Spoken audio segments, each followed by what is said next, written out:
Makakausap natin ngayong umaga si National Water Resources Board o MWRB Executive Director Sebilio David Jr. Magandang umaga po, Director David, at maraming salamat po sa inyong pagpapaunlak ngayong umaga. Magandang umaga po sa inyo lahat at sa ating mga kababayan po at hindi tagapakinig. Opo, Director, kumusta po yung monitoring natin sa water level ng Angat Dam? Ito po ba ay malapit ng umabot sa critical level na 160 meters? Po, sa ngayon po ay ang level po ng Angat Dam ay nasa 165 meters po, no. So ito po ay bababa, no. Ng mga 15 meters dun sa minimum operating level at sabi nga po, no, at malapit na rin po, no, doon sa mga 5 meters po ang layo doon sa 160 meters na siya naman po nating binabantayan. Kasi nga po, sa kasalukuyan po ay binibigyan natin ng prioridad yung water supply, no, para sa Metro Manila.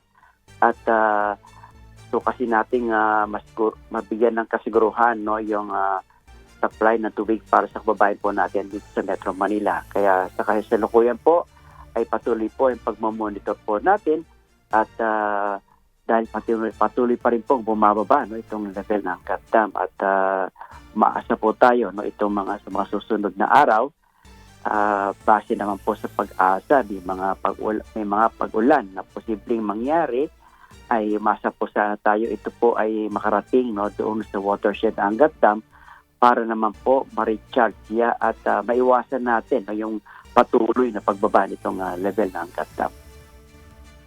Opo, Director, ito yung sabihin itong kahit may mga nararanasan tayong pag-ulan ngayon o thunderstorm, ito po ba hindi nakakatulong ngayon para mapataas yung water level ng Angat? Kasi sabi niyo po, tama po ba tuloy-tuloy yung pagbaba ng tubig sa Angat Dam?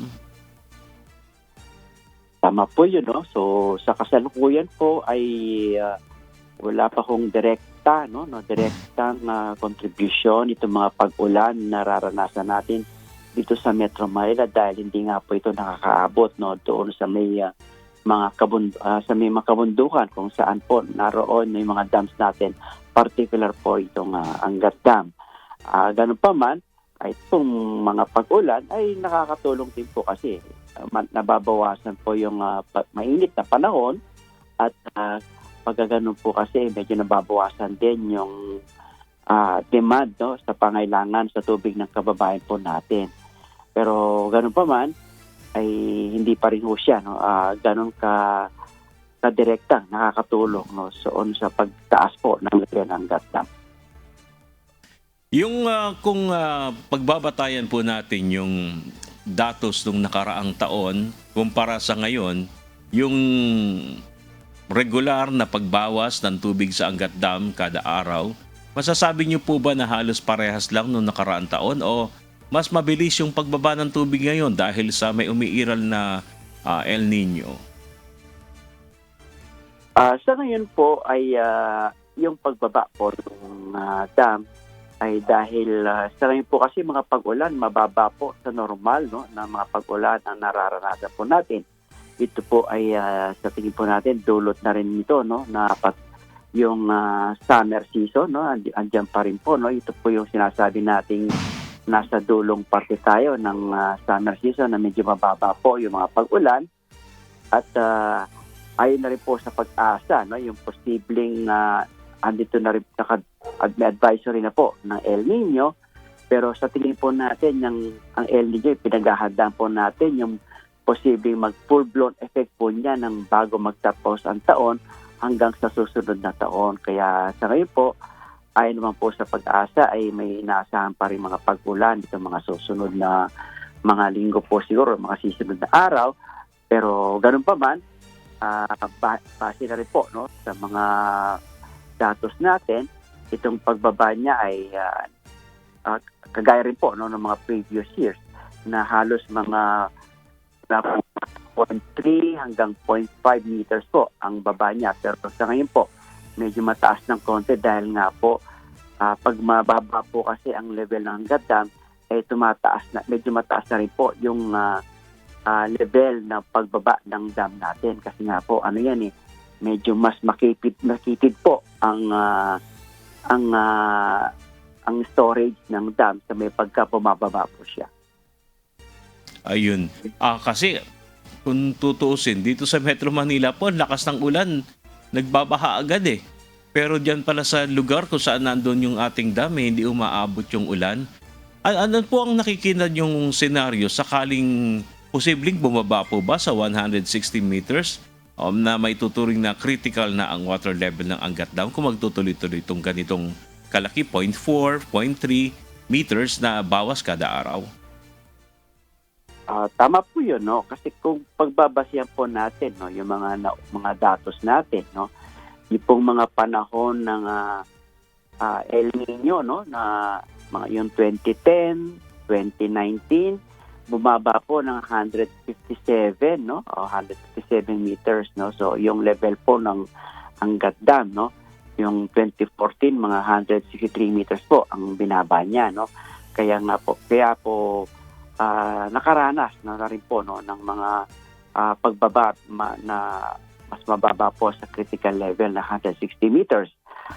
Ganun pa man po, no, sabi nga ho natin, itong mga pag-ulan na nararanasan natin ay mas maganda pong pwede ring ipunin ito, no, ng kababayan po natin, yung pong tinatawag natin na rainwater harvesting, para naman po magamit natin sa mga non-essential na mga pangailangan natin sa tubig sa kabahayan na hindi naman nangangailangan ng treated water. So tayo po sa ngayon, ang pinapanawagan po natin habang minamanage po natin, no, yung mga limitadong supply ngayon, dahil nga rin po itong sa panahon na bumababa yung mga dams, ay gusto ko nating manawagan din, no, sa kababayan po natin na bukod po supply, pwede rin po tayong makatulong sa pamamagitan, no, ng mga parang mga water conservation po, no, sa mga kabahayan, kagaya po ng pagre-recycle at sasaayos, no, ng mga tagas sa mga kabahayan po natin, para naman po yung pagka nagkakaroon po ng conservation, may natitipid po tayong tubig na pwede natin magamit sa mga susunod na mga araw po. Ayan, tama po yun. Maganda yung sinabi niyo po, Direktor. Yung, lalo siguro dito sa mga taga Maynila dahil dito madalas malakas ang ulan eh. Pwedeng mag-invest sa mga drum, basta may pangtakip lang, sahurin yung mga ulan para makatipid sa tubig. Pero Direktor, kung sakali po ba na umabot sa ganong level, may possibility yung pagbabawas ng allocation ng water supply sa Maynila at Manila Water pag pumalo tayo ng 160 meters or below pa sa Angat Dam water level? Apo, kasama po 'yon, no? Kasama po yung pag-a-adjust, no, ng alokasyon, no, ng NWSS at mga konsesyonaryo, no, sa tubig na nanggagaling po sa Angat Dam. Ganun pa man, no, bukod po naman kasi, no, dun sa Angat, sa ngayon ay nire-ready po natin, no, inahanda po natin, no, yung mga additional na mga pasilidad, no, para po makatulong, no, na makapagkunan ng karagdagang tubig. Sa ngayon po, NWRB ay nagkakaroon ng parang inspection at assessment ng mga deep wells, no, ng NWSS at mga konsesyonaryo, no, para po magbigyan ng kasiguruhan na ready po ang mga ito, no, kung sakaling kakailanganin po, no, kasi sabi nga ho natin, kung magkakaroon man ng adjustment or pagbabawas ng alokasyon, ay gusto ho sana natin mas ay reliable pa rin yung supply natin para sa kababayan po natin. Kaya naghahanap po tayo o hinahanda po natin yung mga pasilidad na pwede mapagkunan ng karagdagang tubig. Kagaya po ng mga deep wells at ito po mga water treatment facilities dito po sa Laguna Lake at iba pong water treatment facilities dito po sa Parañaque, Marikina at Cavite, no. Sa kasalukuyan ay nagkakaroon po natin ay ng mga accounting kung gaano po kalaki ang posible nating magamit dito at mabigyan ng kasiguruhan na makapag-produce po sila, no, yung mga parang full capacity nila para naman po makatulong kung sakali po magkaroon ng adjustment o pagbabawas ng alokasyon na nanggagaling po sa Angat Dam. Ayun. Sa ibang bagay naman po, Director, yung nabanggit nyo kanina kasi before the end of this year is yung possible yung full-blown El Nino, sabi ng Pag-asa. Pero pagka ganitong panahon din po, di ba pagka amihan season na, doon naman pumapasok o nagla-landfall yung mga bagyo. Usapang bagyo naman po, ilang bagyo ang kailangan para kung dadaan dito sa lugar kung saan nandun yung Angat Dam, yung para mapuna naman yung tubig kung sakaling bumaba tayo ng 160 below meters sa Angat Dam, mga ilang bagyo po ang makadadaan bago mapuno ito? Depende po, ang mga bagyo po kasi, depende rin po kung gaano karaming ulan ang dala ng mga bagyo. Pero sa tingin po natin, sa kasalukuyan ay siguro po mga 2 hanggang 3 bagyo na direktang tatama mo doon sa mga watershed na mga dams po natin para makarecover po sila at makapaghanda naman doon sa pagdating nitong sinasabing ng full-blown El Nino na posible pong umabot hanggang sa susunod na taon. Ayun. Recently po nagdeklara ng state of emergency yung Puerto Galera sa Oriental Mindoro dahil sa kakulangan ng water supply. Ito po ba nakikita natin na posible rin na mangyari sa ating lugar dito sa mga areas na dependent o umaasa sa Angat Dam?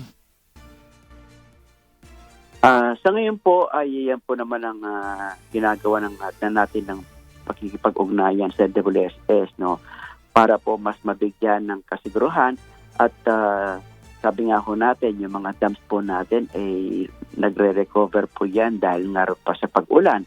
At ganun pa man, kailangan din po nating mapaghandaan kung ano po yung mga possible na pwedeng makatulong.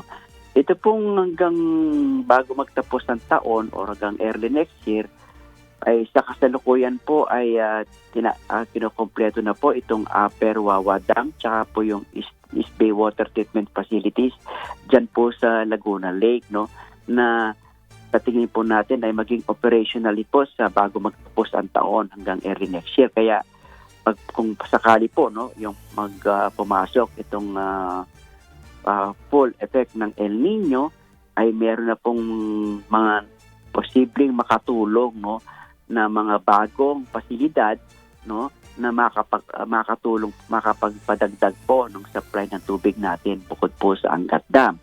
So ito po yung mga kasalukuyang proyekto na sa tingin po natin ay malaki ang may tutulong. Ganun pa man, habang inaantabayan na po natin itong mga projects na to, ay mas maganda po siguro para sa mga kababayan po natin, mas maganda po ay paigtingin natin yung pagiging mas responsable po sa paggamit ng tubig at pag-recycle. Lalo po kung hindi naman po talaga kailangan ng mga non-essential na paggamit ng tubig, kagaya po ng mga paglilinis ng kotse, kung hindi naman po siguro masyadong madumi ay wag i-delay lang muna. At yung mga pagpa-flush po ng mga CR natin, kung maaari po ay pwedeng gamitin tubig ulan o yung mga recycled water po.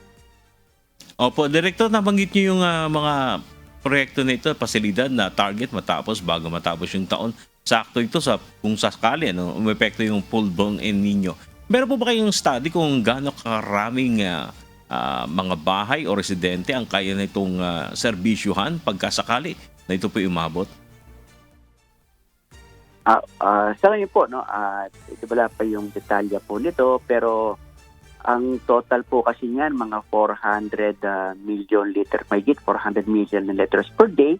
So kung ito ikukumpara po natin sa kasalukuyang paggamit po natin at pangailangan, kulang-kulang po siguro ng mga 10% yan ng katumbas po ng kasalukuyang gamit po natin na nanggagaling po sa mga Angat Dam at iba-ibang mga nag-ooperate po ng mga water treatment facilities. Okay, maraming salamat po, and WRB Executive Director Sebilio David Jr. Maraming salamat po. Maraming salamat din po at magandang umaga.